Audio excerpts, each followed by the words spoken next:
What's good, YouTube? It's your boy J-Lo here, back again with another video. I think this might be day 3, but I'm getting a little impatient, so I'm gonna go ahead and break down what I'm doing for y'all today. I'm gonna go ahead and take the top part of the engine off to get the pistons exposed, and then I'm gonna attempt to pour liquid in them directly, let it sit, and then I'm gonna resort to blunt methods in order to free up whichever cylinder is frozen. So this should be a rather interesting video today.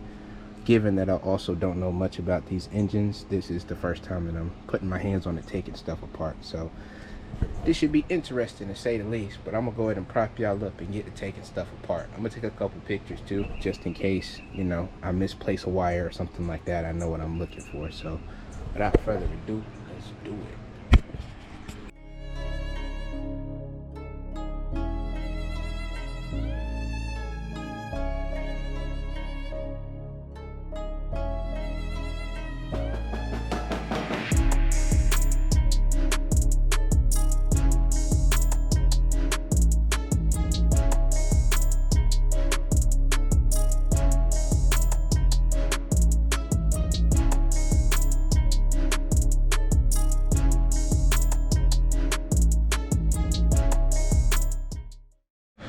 What's good, YouTube? So the time lapse has gone by and you didn't see on camera, but out of nowhere a random puppy just ran up to me and I was trying to investigate on where it came from. I even I thought about keeping the little puppy, but it turned out to be a neighbor's dog that got free. She's a cute little puppy though. I don't know if it caught it on camera or not, but if so, then y'all seen it. I just thought that was interesting and was gonna put that in the video.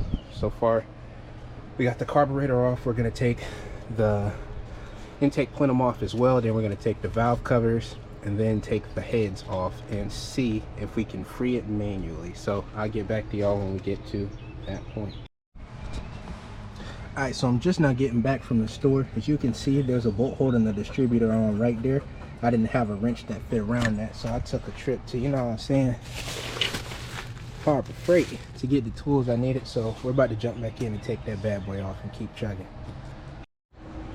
So we finally got the intake off. It's sitting right here. I'm gonna clean it up before I throw it back in there. But just looking around, I'm not sure what these two front passageways are, but they are filled with coolant. And I was thinking at first maybe the head gasket went, which I'm still not 100% sure. And there's a lot of buildup and debris inside of that mug as well. So I'm gonna grab some shop towels, clean up around here, and then continue just taking apart just to see what we're working with.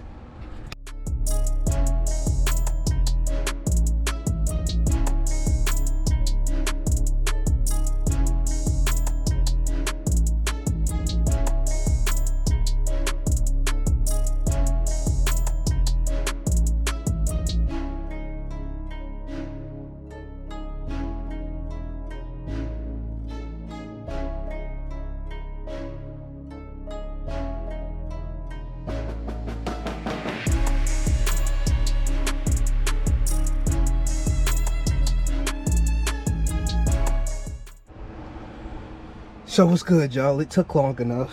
We finally got that head over there off, and looking inside at the cylinders, they do not seem at all scored at all, but this is just one side. We also got to check the other side. I'm still regardless going to clean up as much as I can with my hands, and then I'm going to throw some Marvel mystery fluid in that bad boy too, just to let it soak, and then I'll jump over to the other side doing the exact same thing. So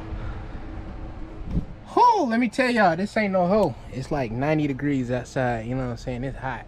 Luckily we still got that tent and the little fan set up right there, so let's keep moving. So as y'all can see, we got the other head off and we have identified the problem. As you can see, cylinder number 2 is twisted maybe about 30 degrees or so, and the other cylinders are all facing the same direction on the other side as well. So something warped inside and turned that piston. So we are kind of at a crossroads now. I'm gonna have to pull the engine completely, but now is the time to decide, do I want to LS swap it, or do I want to go back with the 350 that's in it and just rebuild it?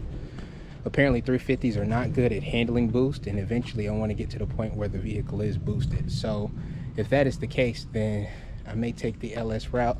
I just got to figure out the transmission and the drive shaft part of it and the wiring part of it. But if I'm not mistaken, the wiring thing, there are companies that already make kits that match up to the vehicle you need.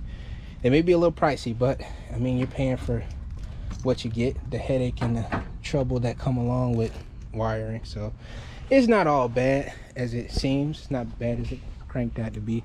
As y'all can see, we got storm clouds rolling in, so I am packing up for the day.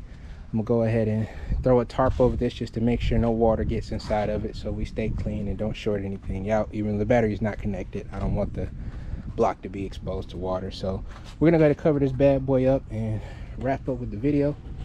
I know today's been all over the place, but I appreciate y'all for rocking with your boy. I am exhausted, so I'm finna go in the house and shower and chill for the rest of the day. But I love y'all. Thank y'all for rocking with your boy. It's your boy J-Lo out this guy.